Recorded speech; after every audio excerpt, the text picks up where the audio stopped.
Greetings, Carl here.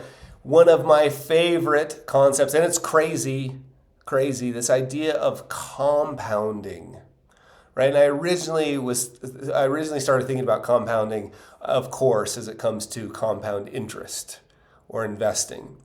But there are so many other things that compound. This idea that a seemingly small, feels insignificant action taken repeatedly over time will produce a massive result into the future, right? In the short term, there's all this noise.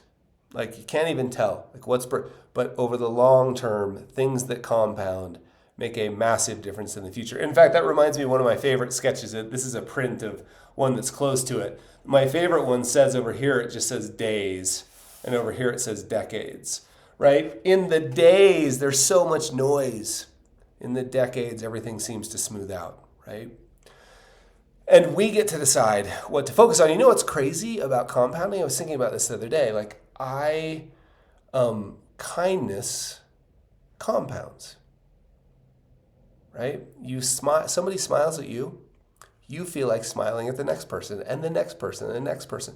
Kindness compounds. Seems rather insignificant. Small little thing produces this massive result over time. Now, I got a question from Setia about, well, that's great, like over time, but how do I focus in the short term? There's so much noise and distraction. Like, what do I do to focus in the short term? Here's what I have found. I don't know. But the only thing I've found is to just get clearer and clearer about the things that produce results and do them. You know, I don't really think much anymore about whether I feel like doing my work, particularly whether I feel like every day noticing something in the world and recording it.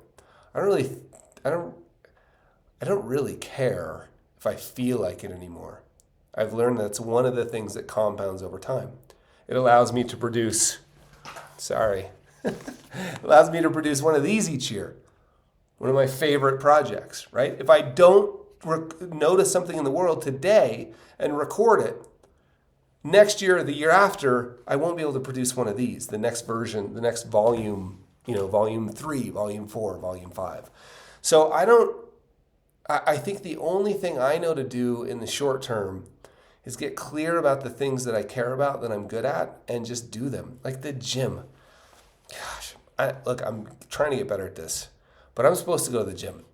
I don't feel like it. And guess what? I kind of just have to go. Because I know I'll feel better today. I actually will feel better today, but I know I'll feel better tomorrow and 10 years from now and 20 years from now and 30 years from now.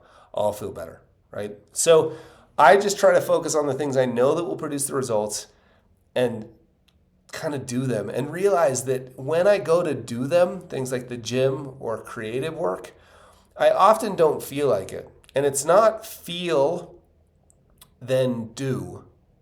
That's not how it works for me. I mean, sometimes I'm like, yeah, let's go. Most of the time, it's do, then feel. Like I do the activity. It's the activity itself that generates the motivation. The motivation doesn't come before. The motivation comes as part of doing.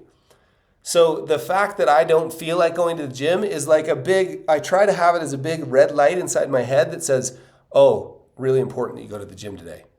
Oh, that's cute, Carl, that you don't feel like going to the gym. You know what that means? Instead of me thinking, you don't feel like the gym, that means go home and go to sleep.